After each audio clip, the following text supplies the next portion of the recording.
नमस्कार। 4 PM दिल्ली देख रहे हैं आप और मैं हूं आपके साथ शाहीन खान। 2014 से पहले भारत निराशा की गत में डूबा हुआ था।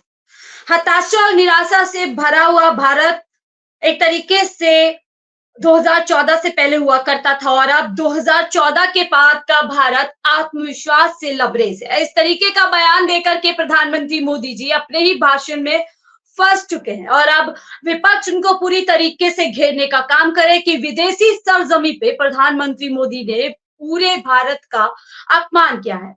हालांकि इस पूरे बयान को लेकर के अलग अलग राजनीतिक प्रतिक्रिया आ रही है। पूरा विपक्षी खेमा जो है इस बयान को लेकर के प्रधानमंत्री से माफी की मांग कर रहा है कि विदेशी सरजमी पे 2014 के पहले के भारतीयों का और भारत का अपमान आखिरकार प्रधानमंत्री मोदी जी क्यों कर सकते हैं। इस पे ज्यादा बातचीत करने के लिए हमारे साथ हुदा जरीवाला है, वो जुड़ेंगी क्योंकि आम आदमी पार्टी से जुड़ी हुई और पूरी तरीके से जिस तरीके से इस बार महागठबंधन मजबूती के साथ नजर आ रहा है, उससे निश्चित तौर से कहा जा सकता है कि इस मामले पर भी अब सदन के अंदर सरकार को घेरने की कोशिश विपक्ष करेगा। हुदा जी, आपका बहुत बहुत स्वागत है हमारे प्लेटफॉर्म पर 4 PM पे। हुदा जी, किस तरीके से इस बयान को देखते हैं? सरजमी पर विदेशी प्रधानमंत्री मोदी जी कह देते हैं कि 2014 से पहले का जो भारत है वो निराशा से पूरी तरीके से उसकी गर्त में डूबा हुआ था। आखिरकार प्रधानमंत्री मोदी जी इस तरीके का बयान देकर के क्या बताना और जताना चाहते हैं? जी, सबसे पहले तो मुझे जोड़ने के लिए 4 PM पर बहुत-बहुत शुक्रिया। मैं आप लोगों के चैनल का तहे दिल से शुक्रिया अदा करती हूँ कि आप लोग ने इतने अहम मुद्दे को उठाया। हालाँकि ये मुद्दे को मेन स्ट्रीम मीडिया, जो सो कॉल्ड गोदी मीडिया है, जो तमाम तरीके के बेबुनियाद मुद्दे भी उठा देती है, जिसका कोई सर-पैर भी नहीं होता, अक्सर वो इतने अहम मुद्दे को कैसे नहीं उठा रही है। आपके चैनल ने इतना अहम मुद्दा उठाया है, ज़ाहिर-सी बात है, ये ऐसा मुद्दा है जिस पे पूरा का पूरा विपक्ष सही में नाराज़ है और नाराज़गी बनती भी है, क्योंकि एक तरफ प्रधानमंत्री जी जब राहुल गांधी जी जाते हैं लंदन में और उन्होंने कोई ऐसा विवादित बयान नहीं दिया था। उन्होंने महज़ इतना कहा था कि जिस तरीके का जो डेमोक्रेटिक सेटअप है इंडिया में, जिस तरीके से जो डेमोक्रेसी की, सेक्युलरिज़्म की, कॉन्स्टिट्यूशन की कहीं न कहीं धज्जियाँ उड़ाने का काम करती है भारतीय जनता पार्टी, वहाँ पे क्योंकि इंडिया एक लार्जेस्ट डेमोक्रेसी कहा जाता है, we have the largest number of voters, तो उसके तहत हमारा जो डेमोक्रेटिक सेटअप है उस तरीके का नहीं है जिस तरीके का होना चाहिए। सिर्फ इतना ही कहा था राहुल गांधी जी ने, इसके बियॉन्ड तो कोई बात करी नहीं थी। आपने देखा किस तरीके से संबित पात्रा जी ने बाकायदा से प्रेस कॉन्फ्रेंस करके उनको एक तरीके से एंटी नेशनल साबित कर दिया। उनकी जो कंपैरिजन है मीर जाफर से कर दी कि किस तरह से मीर जाफर नवाब बनना चाहते थे, तो वो ईस्ट इंडिया कंपनी के पास गए थे। उसी तरीके से राहुल गांधी जी को क्योंकि पावर में आना है, तो वो इस तरीके के लिए लंदन में जाके, यूके में जाके ये बयान कर रहे हैं। तो ये मतलब बहुत ही बेबुनियाद सा स्टेटमेंट है। भारतीय जनता पार्टी को ये चीज समझना होगी कि राहुल गांधी जी उस परिवार से ताल्लुक रखते हैं जिसने इस मुल्क के संविधान को, आइन को बचाया है, जिसने इस मुल्क में कहीं ना कहीं जो हमें इंडिपेंडेंस मिली है, जो आजादी मिली है, उसमें सबसे ज्यादा योगदान पंडित नेहरू जी का, मोतीलाल नेहरू जी का, पूरे कांग्रेस का जो परिवार था उनका हाथ था। तो अगर संबित पात्रा जी ईस्ट इंडिया कंपनी से कंपेयर कर रहे हैं, किस बेसिस पे कर रहे हैं, क्या उनका मतलब है? भारतीय जनता पार्टी को पहली बात तो ये कंपैरिजन ही नहीं करना चाहिए, और अगर वो कर रहे हैं तो उस चीज के बल्कि उनको माफी मांगना चाहिए थी कि वो ईस्ट इंडिया कंपनी का सेटअप का जो मुकाबला है, क्या वो या तो वो खुद ये साबित कर रहे हैं कि हमारा जो अभी करंट सेटअप है वो बना हुआ है जिसको ईस्ट इंडिया कंपनी से कंपेयर किया जा सकता है, क्या वो ये कहने की कोशिश कर रहे हैं? तो एक अलग बात है। और अगर वो ये नहीं कहना चाह रहे तो उनको बाकायदा से राहुल गांधी जी से माफी मांगना चाहिए थी कि राहुल गांधी जी जो एक विपक्ष के नेता हैं, आज के टाइम पे लीडर ऑफ ऑपोजिशन है, आप 1 साल पहले भी जब वो ये लड़ाई लड़ रहे थे, ये बयान तकरीबन 1 साल पहले का है, तो उनको मीर जाफर से कैसे कंपेयर किया जा रहा था? पहली बात। दूसरी बात, जी जी जी, दूसरी बात, बिल्कुल। लेकिन सवाल यहाँ पर हुदाजी ये उठता है कि आज राहुल गांधी के बयान को 1 साल हो गए। हालांकि उन्होंने पूरी तरीके से कोई गलत बयान नहीं दिया था। लोकतांत्रिक व्यवस्था में किस तरीके से विपक्ष के साथ जो सरकार अपना रवैया निभा रही है उसकी वो चर्चा करते हैं। लेकिन आज प्रधानमंत्री मोदी जी लगातार पिछले 10 साल से यही बता रहे हैं कि अगर इस देश में चाहे वो किसान हो, जवान हो, युवा हो, महिलाएं हो, अगर किसी के जीवन में उन्नति हुई है, किसी के जीवन में बेहतर हुई है तो 2014 के बाद ही हुई। और अब विदेशी जमीन पर जाते हैं, इस तरीके का बयान दे दे कि पहले का भारत निराशा में था, यानी आपके परिवार के, आपके पूर्वज भी 2000 पहले के हैं, हमारे पूर्वज भी 2014 के पहले के हैं। तो क्या तमाम लोगों के बारे में इस तरीके की बयानबाजी करना क्या पूरे देश का अपमान है? जी, बेशक पूरे के पूरे देश का, पूरे विपक्ष का, हिंदुस्तान की जनता का अपमान है। क्योंकि आपने तो ये साबित कर दिया, आप देखते हैं कि भारतीय जनता पार्टी के जो नेता हैं, चाहे वो कंगना रनावत जी हों, चाहे वो तमाम जिस तरीके के नेता हैं, उनके हिसाब से तो भारत को आज़ादी 2014 के बाद मिली। तो कहना क्या चाहते हैं वो? कि 2014 से पहले जो आज तक जितने पॉलिटिकल पार्टीज़ आई हैं, जिसमें कांग्रेस का एक बहुत अहम रोल रहा है, न सिर्फ आजादी की लड़ाई में, बल्कि हिंदुस्तान को आज जिस स्थिति पे, जो सारे पीएसयूज की आप बात कर ले, ये सारे कांग्रेस पार्टी के बनाए हुए हैं। आप जितने एम्स की, आईआईटीज की, जितने ये रेल, घेल, भेल, सेल, ये तमाम जितनी संस्था है, भारतीय जनता पार्टी के तो बनाई हुई नहीं है। ये सारे कांग्रेस के टाइम पे इनका गठन हुआ है। कांग्रेस के टाइम पे ये तमाम जितनी जो चाहे अभी वो चांद पे पहुंचाने का भी जो श्रेय प्रधानमंत्री मोदी जी लेना चाहते हैं, तो वो भी भाभा एटॉमिक सेंटर कांग्रेस के टाइम पे बनाया हुआ है। आपकी बनाई हुई अगर कोई ऐसी संस्था, आप तो एयरपोर्ट्स बना रहे थे, अडानी को दे रहे थे, आपकी तो एयरपोर्ट्स कोलैप्स हो रहे हैं। आपका तो बनाया हुआ कोई सा ऐसा सेटअप नहीं है जो एक बारिश में पूरा का पूरा सेटअप, चाहे वो आप दिल्ली का टर्मिनल देख लें, चाहे आप बिहार में देख लें, इंदौर में देख लें, कितने सारे ऐसे एग्जाम्पल्स है। वहीं दूसरी ओर कांग्रेस पार्टी के जो नेता राहुल गांधी जी हैं, उन्होंने कोई गलत बात, पहली बात तो नहीं कही थी। और दूसरी बात जो मैं ये कहना चाह रही थी कि प्रधानमंत्री जी जाके रशिया में अगर ये कहते हैं कि 10 साल में जो मुल्क की हालात है हुए हैं, उससे पहले तो जैसे हिंदुस्तान एग्जिस्ट ही नहीं करता था, या अगर एग्जिस्ट करता था तो बड़ी बुरी सूरत हाल में एग्जिस्ट करता था, तो ये पूरे के पूरे हिंदुस्तानियों पे एक तरह से आपने इंसल्ट किए। पूरे हिंदुस्तानी जो अवाम है, उनको आपने कहीं ना कहीं नीचे दिखाने का काम किया है। आप बेसिकली ये कहना चाहते हैं कि हिंदुस्तान बीजेपी है और बीजेपी हिंदुस्तान है। तो ये बात बिल्कुल गलत है। इस दफा का विपक्ष इतना स्ट्रांग है। 10 साल के बाद संविधान में जिन लोगों ने 10 साल में बीजेपी को, मोदी जी को चांस भी दिया था, उनकी भी सीटें इस कदर कम आई कि वो अपने दम पे तो सरकार भी नहीं बना सके। उनको बैसाखियों का एक तरह से, जिसको सरकार कहते हैं, वो गलत नहीं कहते हैं। चाहे नीतीश कुमार जी का साथ लेके, चंद्रबाबू नायडू जी का साथ लेके बनाया हो, या तमाम जो अब ये एकदम प्राउडली गर्व से ये भी नहीं कहते कि ये भारतीय जनता पार्टी की सरकार है। एनडीए सरकार कहने पे मजबूर कर दिया है हिंदुस्तान की जनता ने। वहीं दूसरी ओर राहुल गांधी जी एक बहुत ही स्ट्रॉन्ग विपक्षी नेता की एक आवाज बन के संविधान में भी बोल रहे हैं, प्रेस कॉन्फ्रेंसेस करके बोलते हैं, जनता के बीच जाके बोलते हैं। बिल्कुल, हुदा जी, जिस तरीके से देखिए यहाँ पर कांग्रेस ने कल ही एक ट्वीट किया था और एक महीने के बेहतर तीसरे कार्यकाल में क्या-क्या घटनाएं देश के अंदर घटी है, उसको गिनाया। उसमें देखिए भीषण ट्रेन हादसा की बात करें, जम्मू कश्मीर में आतंकी हमले, 8 जवान शहीद हो गए, उसकी बात करें, नीट पेपर लीक होता है, नीट पीजी निरस्त हो जाता है, यूजीसी नीट का paper leak, joint CSI UGC net निरस्त हो जाता है, दूध, दाल, सब्जी जो बुनियादी जरूरत है उसमें लगातार महंगाई बढ़ती जा रही है, रुपए में रिकॉर्ड गिरावट होती है, बेरोजगारी में 8 महीने का रिकॉर्ड तोड़ा और साथ ही में थोक महंगाई दर 15% बढ़ जाती है, रिकॉर्ड टूट जाता है। यानी 2014 के बाद और तीसरे कार्यकाल में किस तरीके की घटनाएं एक पे घट रही है, क्या प्रधानमंत्री मोदी जी इन्हीं घटनाओं को नजर में रखते हैं वहां पर बयान दे रहे हैं? अगर बात करें देश के अंदर ये हालात है और वो किस जो है आत्मविश्वास की बात जो है जो विदेशी सरजमी है उस पर कर रहे हैं, क्या लगता है आपको किस जो घटनाएं देश के अंदर ऐसा क्या उन्होंने अलग कर दिया जिसके बारे में वो जाकर बोल रहे हैं आज का जो भारत है वो काफी आत्मविश्वास से भरा हुआ है?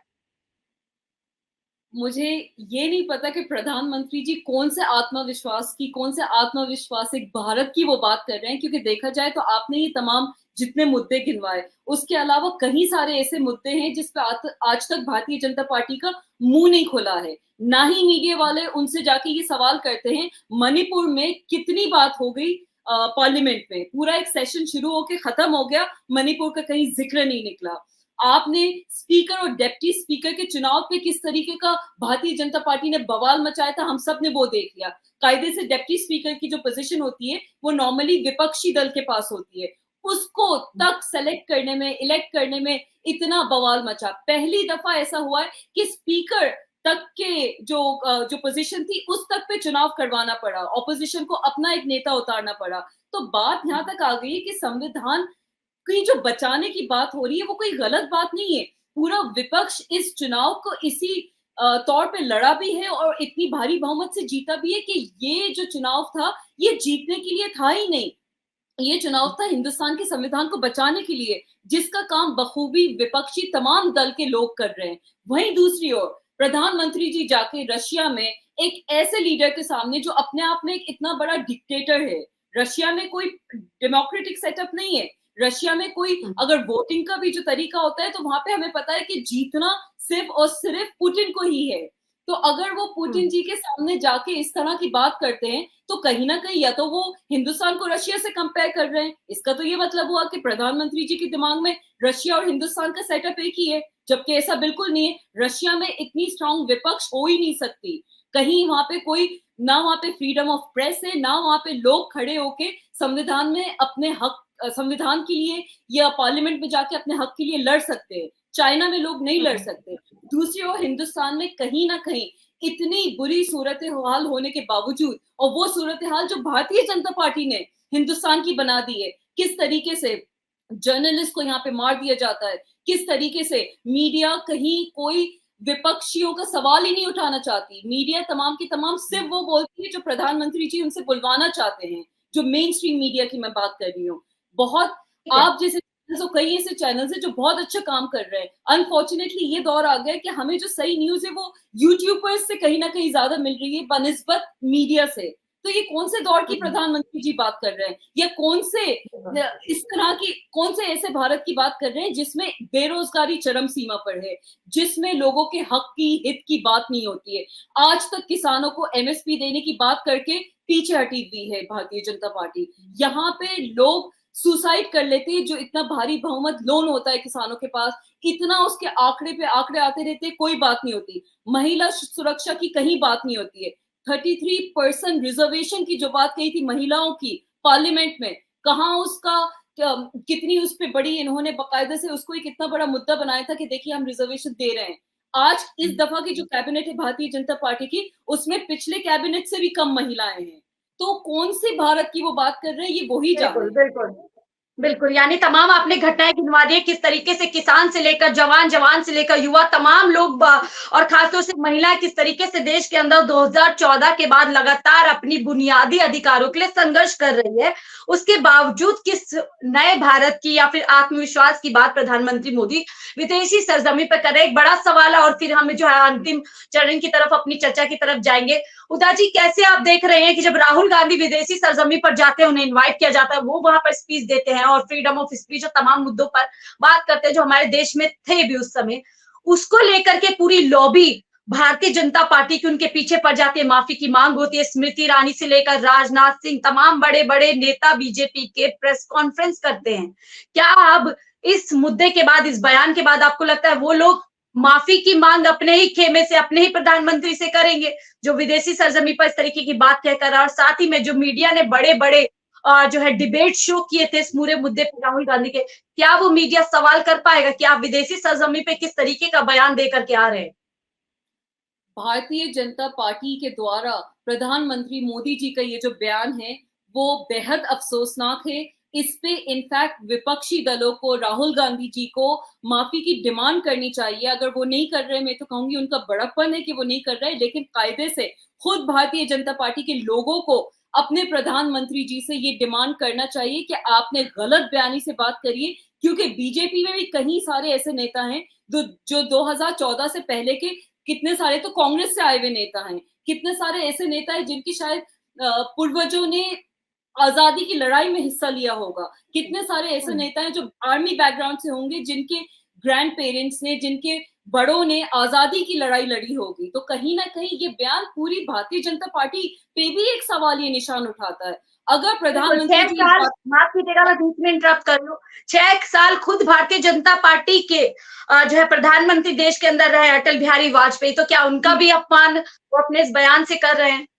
बेशक कर रहे हैं, क्योंकि अटल बिहारी वाजपेयी जी वो नेता थे जो सही मायने में फॉरेन पॉलिसीज को समझते थे, उनके टाइम पे आपने देखा था कि इस तरह की ना कोई वॉर की संभावना होती थी, ना जाके हमारे जो जवान हैं उनको शहीद होना पड़ता था। वहीं दूसरी ओर आप देख रहे हैं पुलवामा हो गया, बालाकोट हो गया, इस तरह के इस पे तो बाकायदा से रिपोर्ट्स आई हैं कि ये तो इनसाइड जॉब थी, ये तो कराया ही भारतीय जनता पार्टी के थ्रू था। आप ये देख रहे हैं कि इजराइल में जाके प्रधानमंत्री जी हमारे जवानों को भेज देते हैं मरने के लिए। क्या इन जवानों का अपना कोई हक नहीं है, अपना कोई अधिकार नहीं है? आप वहीं दूसरी ओर देख रहे हैं कि अगर राहुल गांधी जी कहीं पे कोई बयान देने जाते हैं या कहीं किसी जगह पे हिंदुस्तान की फॉरेन पॉलिसी रिप्रेजेंट करते हैं, तो ये ऐसे नेता हैं जो मुद्दे की बात करके आते हैं। डॉक्टर शशि थरूर को आप देख ले, वो जाके यूके में उनसे ही सवाल करके आते हैं कि आपने हिंदुस्तान के साथ जो किया था वो गलत था। वहीं दूसरी ओर आप अगर मोदी जी को देख लें ना, उनके पास सवाल करने की तो कोई हिम्मत नहीं होती है। वो जाके सिर्फ ऐसे नेता, इस तरह के जो मुल्क हैं जिसमें कॉन्स्टिट्यूशन का कहीं ना कोई एक तरह से अस्तित्व ही नहीं है, वहां जाके वो उनकी हाँ में हाँ मिलाते हैं। कोई सी ऐसी फॉरेन पॉलिसी जो वाकई में हिंदुस्तान को फायदा करे, उनके पूंजीपतियों को नहीं, अंबानी अडानी टाइप के लोगों को नहीं, हिंदुस्तान को जो फायदा करे, कौन सी ऐसी पॉलिसीज बना के आते हैं वो? ये इतने जो 10 साल में इन्होंने फॉरेन टूर करे, कितनी ऐसी पॉलिसीज आज के टाइम पे हैं जो सही मायने में ब्यूरोक्रेसी ने हिंदुस्तान की जनता के लिए आगे लाए। भारतीय जनता पार्टी की सरकार के द्वारा हिंदुस्तान के लिए ऐसी पॉलिसीज बनाई गई हो जिसमें आम जनता का फायदा हुआ हो। अमीर से अमीर होते गए इनके अडानी अंबानी टाइप के लोग, और जो जनता है वो गरीब से गरीब होती जा रही है। इन मुद्दों पे सवाल क्यों नहीं करता मीडिया? अगर मोदी जी जाके हिंदुस्तान की बुराई करके आते हैं। थोड़ा समय का हमारा माफ कीजिएगा, थोड़ा समय की लिमिटेशन है। आखिरी सवाल की तरफ चलते हैं हुदा जी, और बहुत जरूरी सवाल है। नया संसद का जो है सेशन शुरू होना है, अभी बजट सेशन, क्या लगता है वहां पर ये मुद्दा उठेगा और पूरा विपक्षी दल क्या माफी की मांग करेगा? और प्रधानमंत्री मोदी जी क्या इस पूरे बयानबाजी के बाद घिर चुके हैं अपने ही बयानों में? अपने बयानों में प्रधानमंत्री जी यकीनन खुद गिर चुके हैं, लेकिन इस पे अगर विपक्षी दल सवाल उठाते हैं तो बहुत अच्छी बात है और कायदे से उनको उठाना चाहिए, और यकीनन जहां तक मेरा अंदाजा है वो ये सवाल जरूर उठाएंगे। और अभी अगर मीडिया इस चीज को सीरियसली नहीं ले रही है तो कहीं ना कहीं मीडिया को भी इस चीज का संज्ञान लेना चाहिए कि राहुल गांधी जी ने कोई एंटी नेशनल जबकि बयान तक नहीं दिया था, आपने क्या क्या नाम उनको नहीं दिए, किस तरीके से उनकी आपने आलोचना नहीं करी थी, उनकी बुराई नहीं करी थी, उनको एक मतलब कितना उनको परेशान किया गया था इस चीज पे, उनसे माफी की मांग करवा रही थे। उनका जो क्या नाम है, जो पार्लियामेंट का जो उनका जो मेंबरशिप है उस पे सवालिया निशान आपने खड़ा कर दिया था। तो यही हिम्मत आप अपने प्रधानमंत्री जी से सवाल करने पे दिखाएं, यही तमाम चीजें आप संविधान में उठाएं।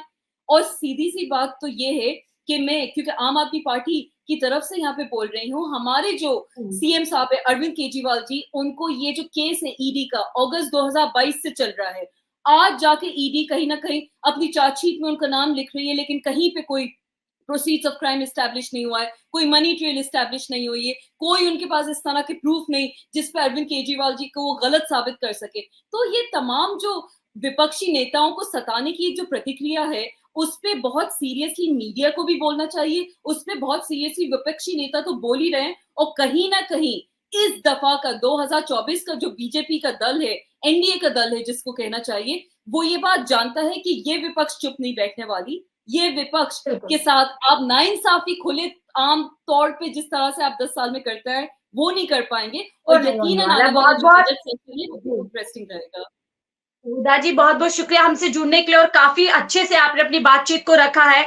इसी के साथ पूरी तरीके से इस रिपोर्ट को यहीं पर एंड करते हैं। देखिए बहुत बड़ा मुद्दा है, विदेशी सरजमी पे 2014 के पहले के भारत पर पीएम मोदी का सवाल उठाना अपने आप में कई मायनों में अहम बन जाता है। ऐसे में इस पूरे मुद्दे पर न खुद पीएम मोदी को माफी मांगनी चाहिए, बल्कि भारतीय जनता पार्टी को भी अपनी जवाबदेही तय करनी चाहिए, और साथ ही मीडिया को अपनी जो भूमिका है उसको ठीक से निभानी चाहिए। क्योंकि राहुल गांधी जब विदेशी सरजमी पर बोलते हैं तो समूचा मीडिया उनका मीडिया ट्रायल करता है, माफी की मांग करता है। ऐसे में क्या प्रधानमंत्री मोदी जी इस मुद्दे पर माफी मांगेंगे, ये बड़ा सवाल है। फिलहाल के लिए मुझे दीजिए इजाजत। आप देख रहे थे 4 PM दिल्ली।